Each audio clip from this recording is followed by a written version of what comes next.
주역 강독 네 번째 산수몽괴 시작하겠습니다. 강사 신혜정입니다. 자, 몽은 어리석다, 어둡다 또는 혼란하다라는 의미를 담고 있는데요. 예를 들어서 어리석음을 깨우치게 하다 또는 개발하다라는 뜻의 계몽, 또 무지한 상태를 이르는 무지몽매, 그리고 조선시대 유학자인 율곡 이이가 쓴 교육서 경몽요걸도 이 이제 몽자를 쓰고 있습니다. 이 몽자라는 글자를 한번 이제 파자를 해보면 위에 있는 풀초자 그리고 밑에는 이게 이제 덮을 몽자거든요. 네, 그래서 풀초자에 덮었을 몽자, 그래서 풀이 눈과 귀를 덮어서 제대로 보지도 듣지도 못하는 이제 상태. 그러니까 아주 혼돈의 상태이고 어리석음의 상태를 이제 나타내고 있다는 걸 알 수가 있는데요. 자, 이제 산수몽괴의 괴상을 보면서 좀 더 이제 구체적으로 한번 풀어보도록 하겠습니다. 먼저 이 하체는 지금 물을 상징하는 감괴이고, 그리고 그 위에 이제 이 상체는 자, 산을 상징하는 간괴로 이제 이루어져 있는데요. 이 형상을 이제 그 이야기를 해보면 뭔가 이제 물이 그 산 아래에 그쳐서 어디로 가야 할지 몰라서 이제 어쩔 줄 몰라 하는 그런 형상이라고 볼 수 있습니다. 이런 몽괴가 처음 사물이 생겨나는 이제 둔괴 바로 뒤에 배치되어 있는 것도 이런 유기적인 어떤 관련이 이제 있는 거죠. 맨 처음에 세상에 나온 것은 혼란스럽고 또 이제 어리석을 수밖에 없잖아요. 그러면 그렇다면 이제 어떻게 이런 상황에서 이런 무지몽매한 상황에서 벗어날 수 있을까? 산수몽괴에서는 이것을 바로 이제 교육으로 이야기를 하고 있는데요. 가르치고 배우는 행위를 통해야만 이제 가능하다라고 말하고 있습니다. 그렇다면 괴사와 효사를 통해서 어떻게 구체적으로 풀고 있는지 살펴보도록 하겠습니다. 괴사를 먼저 한번 읽어보겠는데요. 괴사가 좀 길죠. 그래서 이제 끊어서 이렇게 끊어가면서 이제 설명을 한번 해보도록 하겠습니다. 몽형, 비야, 구, 동몽, 동몽구와 초서곡, 제3독, 독즉, 불곡, 리정 이제 이렇게 이야기를 하고 있는데 먼저 몽은 형통하다라고 이야기를 하고 있는데 좀 이상하죠. 어떻게 어리석음을 형통하다고 말하는 걸까? 자, 그 뒤에 이제 그 이유가 나와 있는데 첫 번째는 이 어리석음을 형통하다고 푸는 이제 이유가 그 무지몽매하고 어리석음도 뭔가 교육을 통해서 충분히 깰 수 있기 때문에 깨우칠 수 있기 때문에 형통하다라고 이야기를 하고 있는 거고, 근데 다만 지금 이제 이 몽이 그 형통함으로 가기 위해서는 몇 가지 지켜야 될 도리가 있다고 지금 이야기를 하고 있는 거거든요. 자, 그 뒤에 이어서 한번 볼게요. 뭐라고 이야기를 하고 있냐면 비하구 동몽, 동몽구아라고 이야기하고 있는데, 자, 이 지금 괴사에서는 이제 그 조금은 저희가 유념해서 봐야 될 그 부분이 뭐냐면 여기 있는 이게 지금 이 그 깨우침의 도를 이야기하는 몽괴에서 스승의 입장인 구이효의 입장에서 지금 이 괴사를 풀고 있다라는 걸 좀 유념해 주시면 좋을 것 같아요. 그래서 내가 아죠. 자, 내가 아까 제가 잘못 말했어요. 구가 아니라 요게 이제 구이효의 어떤 스승의 입장에서 이야기를 하는 거예요. 자, 내가 이건 안일비자하고 똑같이 쓰이는 이제 비자이기 때문에 내가 동몽을 구하는 것이 아니라 동몽이 스승인 나를 구하는 것이다. 그럼 이 말인즉슨 이건 무슨 뜻이냐면 스승인 내가 그 학생한테 가서 배워라 이렇게 이야기를 하는 것이 아니라 가르침의 대상인 학생이 능동적으로 이 무지함에서 벗어나기 위해 노력을 해야 된다. 그러니까 배우고자 하는 사람의 자각이 없으면, 그 배움에 대한 열망이 없으면 이 가르침이 아무 의미가 없다라는 말을 하고 있는 겁니다. 자, 그 다음에 초서곡, 제3독, 독즉, 불곡, 리정이라고 풀고 있는데, 자, 여기서 초서곡 할 때 이 서자가 점칠 서자거든요. 점치다라는 뜻인데 예전에는 이제 뭔가 질문이라든지 어려운 어떤 이런 일이 있을 때 시초점을 쳐서 그 이제 신에게 그 답을 이제 물었거든요. 그래서 이러한 태도를 어떤 학생이, 무지한 학생이 그 지혜를 스승에게 묻는 것과 이제 그것에 비유를 해서 이제 풀고 있는데, 연결해서 이야기를 하고 있는데요. 자, 처음에 이제 점을 쳤을 때는 가르쳐 주지만, 그러니까 이거는 학생이 뭔가 궁금해서 스승에게 처음 이제 그 지혜를 구하고 질문을 했을 때는 알려주지만, 제3, 그러니까 두 번, 세 번 재차 물었을 때는 이 독자가 더럽힐 독자예요. 더럽히다. 예, 그것은 더럽히는 것이다. 무엇을 더럽히는 것이냐 하면 스승의 어떤 명예를 훼손하는 것. 그러니까 스승에 대한 어떤 믿음이 없기 때문에 재차, 3차 묻는 거기 때문에 그것은 가르침의 어떤 도를 훼손하는 것, 더럽히는 거기 때문에 독즉불고, 그 더럽히는 것인즉 이야기해 주지 말아라 라고 이제 여기서 풀고 있습니다. 자, 이렇게 이런 이치를 바르게 행해야만 이로울 수 있다. 이 가르침이 이제 이로울 수 있다라고 풀고 있는데, 자, 여기서는 지금 우리가 교육에 대해서 이야기를 한다고 하면 스승의 입장이나 학생의 입장이나 어떤 이제 일방향의 어떤 입장을 얘기하는 게 아니라, 이 교육이라는 건 말 그대로 가르치는 사람과 배우는 사람, 쌍방이 다 이런 과정을 통해서 이제 어떤 배움의, 그러니까 그 뭔가 깨달음을 이뤄가는 어떤 도를 완성해가는 어떤 과정이다. 이제 이렇게 이야기를 하고 있는 거라고 볼 수 있습니다. 이 괴사에서 이제 그런 이야기를 하고 있는 거고요. 그 다음에 이제 그렇게 해야지만 이롭고, 그렇게 이제 바르게 해야지만 이롭다라는 이야기를 하고 있는 겁니다.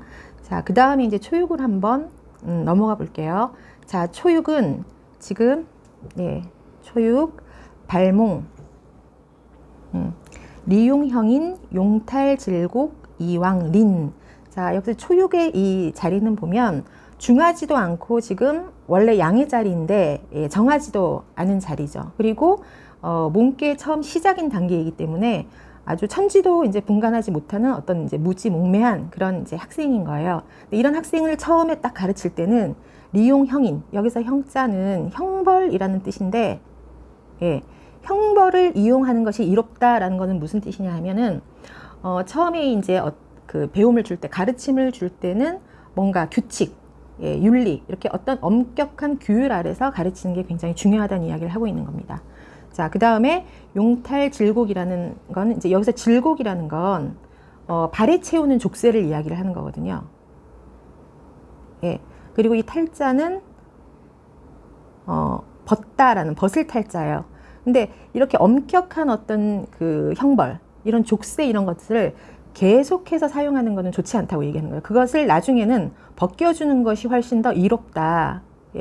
근데 그렇게 하지 않고 계속 어떤 이런 엄격함만으로 교육을 하려고 하면, 이대로 그대로 가면 이제 부끄러움에 처하게 된다. 그러니까 이 말은 처음에 이제 학생을 가르칠 때는 엄격한 규율에 따라서 엄하게 이제 교육하는 것이 좋지만, 계속해서 이 엄격함만을 이제 쓴다면 나중에는 이제 부끄러움에 처하게 된다. 그것을 계속 쓰는 것은 좋지 않다라고 이야기를 하고 있는 겁니다. 자, 그 다음에 구의로 넘어가 볼게요. 구의는 포몽, 길, 납부, 길, 자극하라고 이야기를 하고 있는데요. 자, 여기서 이제 이 구의가 아까 앞에서도 얘기했지만 이 몸계에서 그 가르침을 담당하고 있는 스승이라고 볼 수가 있어요. 근데 여기 이제 이 구의는 어떤 스승이냐면, 이 몸계 전체에선 상 6호하고 지금 상 9호하고 9, 2호가 이제 스승의 입장인 건데, 9, 2호의 스승하고 이제 상 9호의 스승은 어떻게 다른지는 이따가 이제 조금 이따 다시 한번 이야기를 하기로 하고, 지금 9, 2호의 이제 스승은 이 자리를 통해서 이제 보면 굉장히 그 중하고, 그 다음에 양의 자리에 왔기 때문에 아주 강중한 덕을 가진 그런 이제 스승이다라고 볼 수가 있는 거죠. 그래서 포몽이라는 건 그렇기 때문에 중정하고 아주 양강한 어떤 이런 그 덕을 갖춘 이제 스승이기 때문에 감싸 안을 수 있는, 그 어리석음조차도 이제 감싸 안을 수 있는 그런 이제 스승인 거예요. 이제 그렇게 감싸 안아야지만 이제 길한 거고, 그 다음에 뒤에 보면 납부길이라고 되어 있는데, 이 부자는, 이 부는, 예, 여기 이제, 예, 아녀자, 부인을 뜻하는 부자이거든요. 근데 예전에, 지금이야 그렇지 않지만, 예전에 이제 그 중세 때는 이 부인을 조금 음한 존재, 또 어리석은 존재라고 이제 그 사회적인 어떤 경험 이런 것들이 없기 때문에 그렇게 이제 표현을 많이 하고 있거든요. 그래서 여기서 이제 부자는 뭔가 좀 그 아주 유암한, 유하고 좀 약하고 좀 어두운 어떤 이런 그 덕, 그리고 어리석은 어떤 이런 덕을 지금 상징하고 있는 건데, 그런 어리석은 어떤 덕이더라 하더라도 그것을 받아들이고, 예, 그것도 이제 포용할 수 있으면 그럼 길하다라고 이제 이야기를 하고 있는 겁니다. 그 다음에 자극가라는 건 뭐냐면, 그렇게 하면 자식이 집을 다스리는 것이다 라고 지금 풀고 있는데, 이게 이제 요 자극가라는 게 두 가지 정도로 이제 풀이가 될 수 있어요. 여기서 자극가라는 건, 이제 그렇게 포용했을 때, 그렇게 받아들이고, 이 어리석음조차도 포용하고 넓게, 그리고 받아들였을 때, 그 밑에서 배우는 어떤 이런 제자가 인재로 이제 클 수 있다. 인재 양성의 어떤 차원에서 이야기할 수도 있는 거고, 두 번째는 이 자를 구위로 보는 거죠. 예. 그래서 이 구위가 아랫자리이기 때문에 이제 이거를 자라고 표현을 하고 있는데, 이 깨우침의 공이, 예, 이 그 구위한테, 아랫자리에 있는 구위한테로 돌아간다. 이 아랫자리에 있지만 이 구위가 이 그 어떤 깨우침의, 예, 전체를 주도하는, 예, 그런 입장이 된다라는 의미로 지금 이제 풀 수 있습니다. 구이유는. 자, 그 다음에 이제 물룡치녀, 견금부, 그리고 불유궁, 무유리 이렇게 이야기를 하고 있는데, 여기 이제 여기 이제 전체적인 어떤 뜻은, 자, 여자를 취하지 말아라. 예. 그러니까 여기서 취자는 이제 뭐 취하다, 가까이 하다, 결혼하다 라는 뜻인데, 어쨌든 그 여자를 가까이 하고 취하지 말라는 건데, 그럼 이 여자가 어떤 여자길래 도대체 취하지 말아라 라고 이야기하고 있는지 그 뒤에를 한번 볼게요. 자, 이 여자는 어떤 여자냐면 견금부, 그러니까 돈 많은 남자를, 예, 바라보는 여자예요. 그래서 여기 이제 몸궁자거든요. 예, 그래서 자기 몸을 지키지 못하는 이런 이제 의리도 없고, 예, 어떤 좀 그 부정한 이런 그 여자라고 볼 수가 있어요. 그러니까 그런 여자들을 가까이 하는 것은 무유리, 예, 이로울 것이 없다라고 이야기를 하고 있는데, 왜 6.3을 지금 이렇게 이제 좀 부정적으로 풀고 있냐면, 6.3이 지금 음유한 이제 3위 자리가 양강인 스승 9위를 지금 타고 있죠. 예, 그래서 보통 주역에서는 음한 존재가 그 양강한 자리 위에서 그걸 타고 있으면 이걸 역비라고 해서 필연적으로 좀 부정적으로 보거든요. 그래서 이제 그런 자리에 있는 거죠. 그러니까 사사롭고 불의한데 이제 눈을 돌리는 자, 이런 자는 여기 이제 몸개는 전체적으로 지금 교육에 대해서 이야기를 하고 있는 거니까, 그런 사람은 이제 교육해도, 예, 아무 소용이 없다. 그래서 지금 쭉 그 몽개를 쭉 보시면 지금 6.3만 몽에 대해서, 뭔가 가르침에 대해서 이야기를, 몽이라는 글자가 지금 빠져 있거든요. 6.3만. 예, 왜 6.3만 몽자가 붙지 않았냐 하면, 그런 가르칠 가치도 없는 이제 사람이다. 그런 사람한테는 굳이 애쓸 필요가 없다라는 이야기를 하고 있는 겁니다. 그래서 논어의 공양장에도 썩은 나무는 조각할 수 없다 라는 이야기가 이제 나오거든요. 그래서 그럴 만한 가치가 없는 자에게는 가르침도 통하지 않는다라는 의미로 6.3을 그렇게 풀고 있다고 볼 수 있습니다.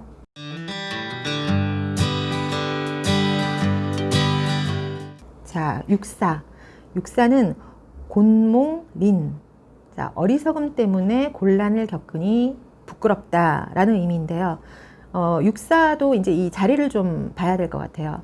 자, 6.4는 지금 중하지도 않고 지금 음유한 자리에 놓여 있죠. 그래서 음흉한 재능으로 어리석고 어두운 곳에 이제 처해져 있는 자인데요.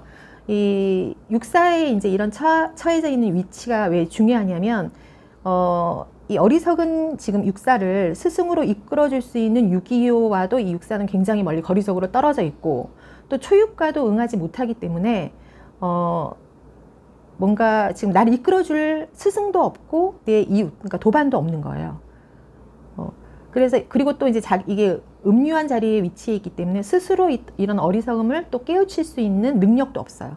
그래서 이렇게 어리석음이 어떤 위치에 있을 때는 내가 어떤 배지 속에 있느냐, 그러니까 나를 깨우쳐줄 스승이 내 가까이에 있느냐, 나를 끌어줄 수 있는 내 주변의 도반들이 내 가까이 있느냐, 어떤 사람들과 내가 함께 있느냐 하는 것도 중요하다는 걸 육사에서 이야기를 하고 있는 겁니다.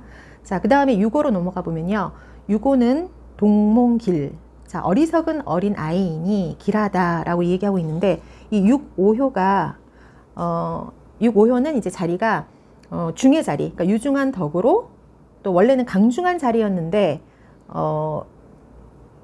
그 유함이 왔죠. 그러니까 어리석음을 깨우치기에 굉장히 충분하다. 왜냐하면 굉장히 유연하고 또 중정의 덕을 딱 갖추고 있는 자이기 때문에 이제 그렇게 풀고 있는데, 그럼 여기서는 왜 이 몽을, 어리석음을 어린아이에다 비유를 했느냐 하면, 저는 여기서 볼 때 이 어린아이의 신체성을 조금 저희가 생각해 보면 이제 이해하기가 쉬울 것 같아요.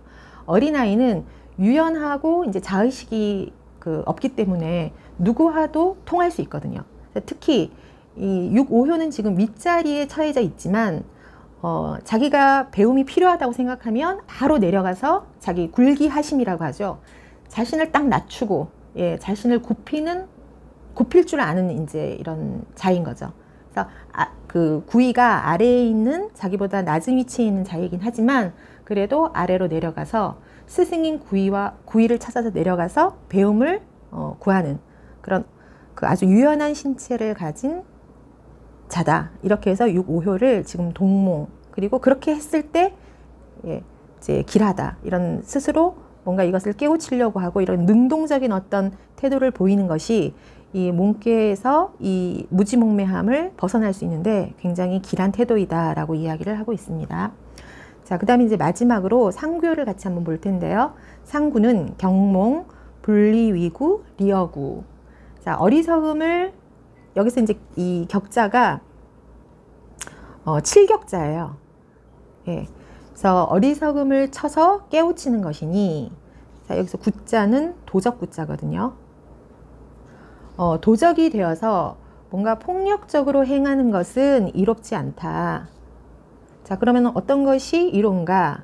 오히려 그 도적을 막는 것이 이롭다. 자, 이거는 무슨 뜻이냐면, 여기서 이제 도적이 된다라는 건 뭐냐면 과도하게 폭력적이고 아주 엄격한 방법으로 가르치는 거예요. 그러니까 아까 제가 구이호를 이제 설명을 할 때 이 몽께에서 구이호하고 상구효가 지금 스승의 위치이고, 이제 나머지는 그 학생, 배움의 어떤 대상인 학생의 위치를 이야기하고 있는 거다라고 말했는데, 구이효는 아까 굉장히 중하고 그리고 모든 것을 포용하는 어떤 이런 입장에서 학생들을 가르치는 스승이라면, 여기 이제 상구효의 스승은 굉장히 엄격한 스승이에요. 근데 그 엄격함이 너무 과도한 거죠.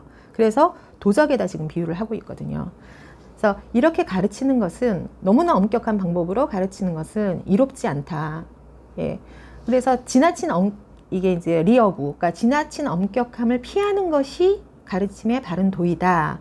왜냐하면 그렇게 가르칠 때 너무 이제 과도하게 폭력적이고 엄격한 방법으로만 대하면 아무래도 이제 배워야 되는 상대가 위축되고 두려움에 이제 놓이게 되니까 제대로 된 교육이 이루어질 수 없다고 보는 겁니다. 그래서 이제 몽께 전체에서는 아까도 말씀드렸던 것처럼 가르침을 행하는 스승과 그 대상인 학생의 바른 도에 대해서, 양쪽의 어떤 바른 도에 대해서 이야기를 하는 건데요. 교육이란 게 어느 한쪽의 그런 일방적인 어떤 행위가 아닌 교학 상장이라고 하죠. 배우고 가르치면서 서로 성장하는 것이다 라는 의미이고, 그리고 그 불교의 이제 벽암록이라는 책에 나오는 줄탁동시, 이 무지함을 이제 깨고 나올 때 스승과 제자의 어떤 이 조화로운 케미, 그러니까 새가 알을 깨고 나올 때 안에서도 깨야 되지만 밖에서도 이 어미새가 쪼아줘야 되는 어떤 이런 협력, 이제 이게 중요하다는 이야기를 산수몽께에서 이제 강조하고 있습니다. 자, 이상으로 산수몽께를 마치겠습니다.